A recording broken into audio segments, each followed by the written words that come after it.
Welcome to Her Fabulous Financial Future, a podcast by Women's Wealth. Here at Women's Wealth, we want to be your best financial friend, your BFF on money matters. If you've ever thought, I'm useless with money, or it feels like I should know more about this stuff, but somehow I just don't, then this is for you. I'm Sam Seckham, an award-winning chartered financial planner with decades of experience as an independent financial advisor. But much more relevant and interesting are the amazing women I meet and their stories. Let's talk about finances, bust through the taboos and take charge. We can create our own fabulous financial futures.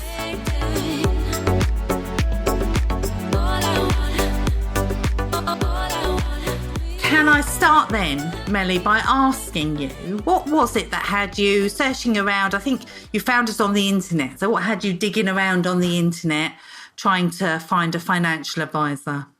I mean, just having this kind of massive lump sum in my bank account for ages because I didn't really know what to do with it. And because my partner was quite what's the right word?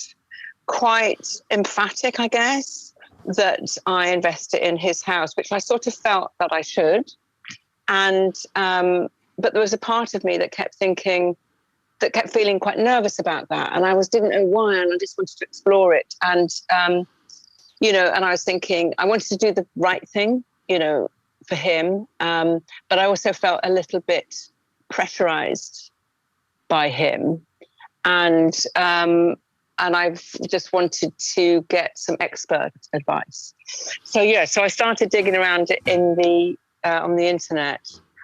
How did I come across you? I think I probably literally Googled women and finance or women useless and finance. I don't know. I think I probably literally just sort of went, I've got to come clean here. Plus, I think I might even have heard about you on a podcast called The Guilty Feminist. Have you heard about that? The which one? The Guilty Feminist. And right. They occasionally have a finance that some women, quite a lot, culturally are pretty rubbish with money and hand over that responsibility often, even now, even young people, not just people my age. And you may have been mentioned on that. I don't know. I can't quite remember the actual detail. Anyway, certainly when I came across your website and read it, it felt very, very welcoming and inviting and seemed to recognize me not as a failure, but as someone who just needed a bit of help. So often, Melly, I meet ladies who they're carrying this like a rucksack of shame. Yeah, they feel like they should know how to do this. And yet somehow it was a lesson they didn't have at school. And it's, the circumstances that they find themselves in at that moment aren't circumstances they've been in before. So they've got no personal experience or history to draw on. And yet the world treats you like you should know. And it's hard, isn't it, to kind of battle through that and go, well, I don't know. So how am I going to find out? Exactly. Who am I going to turn to? Who can I trust? Yeah. Is a big one that I hear. Exactly that. Yeah. Okay. And actually once I did get the kind of breakdown and analysis from you and Michelle, it certainly really helped Mark because he could see it from a very sort of mathematical point of view and understand it, and then he sort of, the kind of more emotional part that he was playing just dissipated a lot more, so I felt less pressurized and he was then very supportive, So that made a massive difference in terms of our relationship. Okay. So we did some cash flow modelling together, didn't we? And we ran different scenarios. So if you used the money one way or if you used it another way, or if, as had originally been suggested, it was used to clear the mortgage so as you and Mark could live mortgage free in the home that you love, but actually it's his home. So we ran those scenarios and just looked at the numbers, and it actually was quite clear, wasn't it? When you did the number crunching, it became more obvious, didn't it, which one was going to serve you better. Yeah, you said to me about having the language to have that conversation. Yeah, and I was able to, express any sort of personal doubts I had, in a more open way as well with Mark, because, as you know, well, we'll get onto that, I'm sure, but as you know, I kept thinking, well, should I be putting this in a property? Why the hell aren't I buying that beautiful flat in Gothic Quarter in Barcelona, or, a lovely flat in St Leonard's, or something, and that kept on preoccupied, or a flat that the kids couldn't have put, a house, put down something to support the kids and getting a house. All of those things were all part of the dialogue, But it was about that securing a language. And in fact, you said, in a way, you need to have a discussion with your kids and do the right thing by them is to make sure you are secure. And that, obviously was, that spoke very loud and clearly at the time, especially as I'm going through that with my own parents at the moment. We are that generation, aren't we, really, where we care for our children and our parents. Yeah, exactly. Exactly. My God, yeah. We know how it feels. The sandwich generation, they're calling us, aren't they? Is that right? Yeah. Feels exactly that. Yeah. Yeah. Okay. So the process of just discussing all of your options and then putting some numbers around it, leaving you to reflect. And you did have quite a few periods of quite long reflection and conversations, didn't you, before you came back to the planning?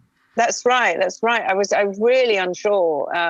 Emotionally, I felt one thing, and sort of more analytically, I felt I needed to do the other. And that took a while to sort of, I think I buried my head in the sand a bit. Not partly because I was busy, but I allowed that busyness to distract me from having to commit myself. And, I think that's just human nature. I know. I remember when I was doing some studying, I had the cleanest house that I'd ever had. Of course. Because even housework seemed preferable. Exactly. God, I know that feeling, exactly. But you were very good at that. You're very good at sort of just little nudges, and that just sort of made me kind of address it. And every now and again, catching up with you, we had those sort of monthly chats, which was sort of part of that initial period of working it all out. And I think, gradually, bit by bit, I just came to understand it a bit more. But it took me a while, I think, just to process it, absorb it, and take responsibility for, become accountable for, really. Rather than la, la, la, la, Yeah. La, la, la, la. Yeah. I'm not listening. And, we do a large part of the work that we like doing is being that accountability partner. It's moving things on at a pace where it's not stalled, but nobody's feeling pressurised. Yeah. Where we're trying not to miss important deadlines, where tax opportunities would be lost and that sort of thing. But we are actually trying to also give everybody time to reflect, discuss, and, as you say, feel emotionally, which is going to work for you and which isn't. At the end of the day, it's not all about the numbers, is it? It's got to feel. Oh my God, no! It's a whole consummate thing. Yeah, yeah. Okay, so you were self-employed. You are self-employed. You have been self-employed most of your life, as I understand it. Yeah, I have. I'm a freelance theatre maker. Yeah. So pensions have been off your radar, really. There's something lucky employed people get from their employers. Yeah. No sick pay, no pensions, no maternity leave, nothing. Yeah. It's the world of freelance. Yeah. So so we've had to kind of like help you embrace those really as an opportunity to provide for yourself and kind of be your own HR department. Yes, exactly. For your own benefit, haven't we? Finally, yeah, exactly. Yeah. And one of the things I remember you saying to me early on when we met was that you were sick of getting to a certain time of the year and the tax becoming an all-consuming nightmare that had to be sorted out by a deadline. Yeah. And you wanted to try and just kind of get that more organised so that you didn't have that crisis each year. Yeah. Has the financial planning helped with that? I mean, look, I still put in my diary when I need to go through all my receipts and go through what my income is, what my outcome is, but I still leave it to the last minute and still, think, okay, if that's that weekend, I can really focus on it, and then something comes up and I don't. But at the same time, I'm now much more efficient at it. So, it's not, I don't feel that sense of dread actually at all. And, when I do get round to doing it, I often then catch up with the, wherever I'm up to, so that it's not such a pain when it gets to the end of the tax year and I have to hand in my end of year tax account. But yeah, so I think in some ways, I still would love to get to the point where I'm looking at it every 3 months properly, or even every month. I would just love to get to that place, and I'm just not. That month passes by too quickly, and then I haven't done it, and I don't. And I think it's partly a personality thing, but partly just the inconsistency and irregularity of the kind of life I lead and the work that I have. It's so not 9 to 5, and it's so not predictable, from 6 months at a time. So, and maybe I use that as an excuse. I don't know. I think it's the same for everybody who's got variable earnings.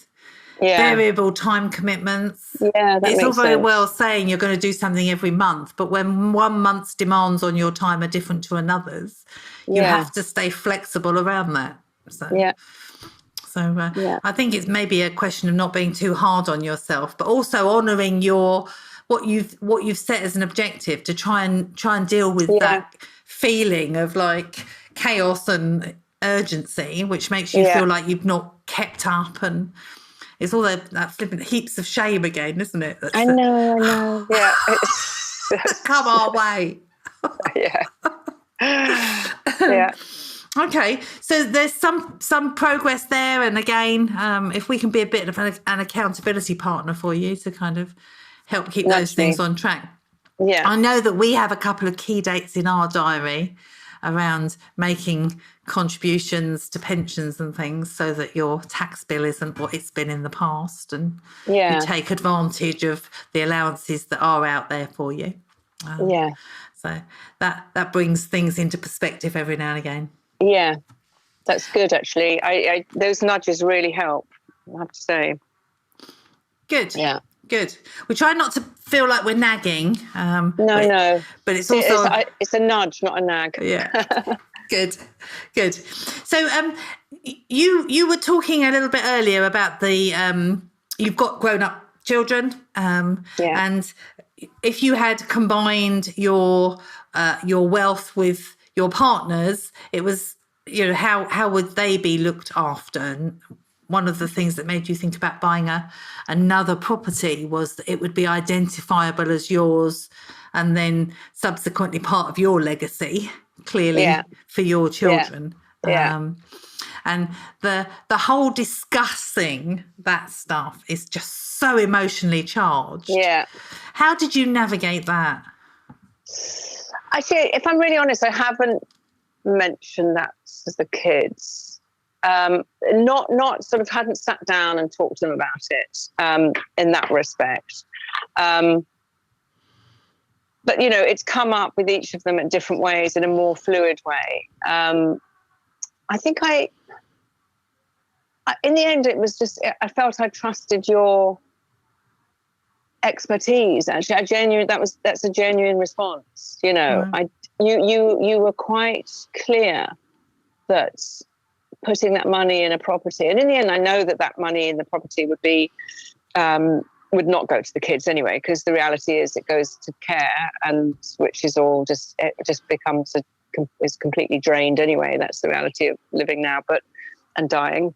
But I think you talked about the money being fluid or not fluid, and it just started to make sense a bit more, really. And I started to think about having that part of the unease I had was and part of the conflict was feeling this kind of void as I get older of where is that? I have no, I'm not tethered to anything in a way.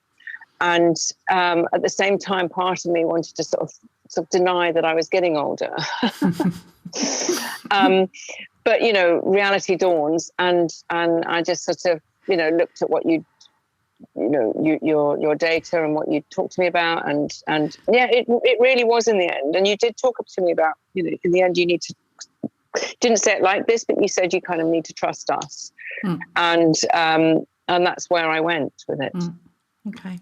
So you just got enough information to know that we're on your side. Yeah. That we do understand. We know what you're trying to achieve. Yeah. We were able to demonstrate enough of the kind of frictions that using property when you're going to need to spend the capital during your lifetime doesn't really work out that great as a provision. And then you just sort of went, okay, here it is then, do your work. Yeah, because I'm going I was going around, the iteration was becoming sort of a little bit neurotic. So Well, I'm glad that we got to a stage where you felt comfortable enough to say, right, no, I get it. Go ahead, do it. What do I need to do next? Yeah, exactly. And then, we set up a series of investments for you, using different tax wrappers to make sure you get back some of the tax that you've paid. And invested in such a way that you've invested it was at the back end of last year you started investing, and it's not been an easy ride for you, has it? No. Markets have been all over the place, and we've had a couple of conversations about looking through the short-term stuff to the long-term picture. That's right. Yeah. All the planning we'd done up to that time was through to 100, wasn't it? So, what's happening in the next fortnight or month or even year is kind of just part of a 20-year frame that we're looking at. So. Exactly. Okay. So thank you for trusting us and, being a great supporter of Women's Wealth. Everything that you've just said there is all the stuff we would so hope that other women would be able to take advantage of. Get a best financial friend alongside them and, work through these things. It really does make a massive difference, I can't tell you. And you've got enough on your plate, haven't you? With with elderly parents, family, elderly parents, variable work demands. So I'm glad we've got that for you. Thank you. Thank you very much for joining me today and explaining a little bit about. Great pleasure. Your journey. Anytime, and thank you. Right. Thank you. I always just remember the one thing you said is you need to make yourself financially naked with us. And that was something it was basically like stripping off and jumping in a freezing cold, breaking the ice of a freezing lake. But that is, then once you do it, there's a kind of exhilaration. So it's true. Yeah. But anyway, thank you. Thank you, Sam. Thank you very much, Melly. Thanks for your time. My pleasure. Bye-bye. Thank you for listening, and I hope you found it useful. Let us know what you thought by leaving us a review, and give us any hints or tips on subjects that you would really benefit from if we covered them in future episodes. We want to be useful. Women's Wealth are independent financial advisors, and we're authorised and regulated by the Financial Conduct Authority. But the information presented here is not intended to be personal advice for you. So what might be good for somebody else might not be right for you. If you want to talk to us about your personal needs, then feel free to jump on a free Zoom call by visiting Women's Wealth, that's womans-wealth.co.uk.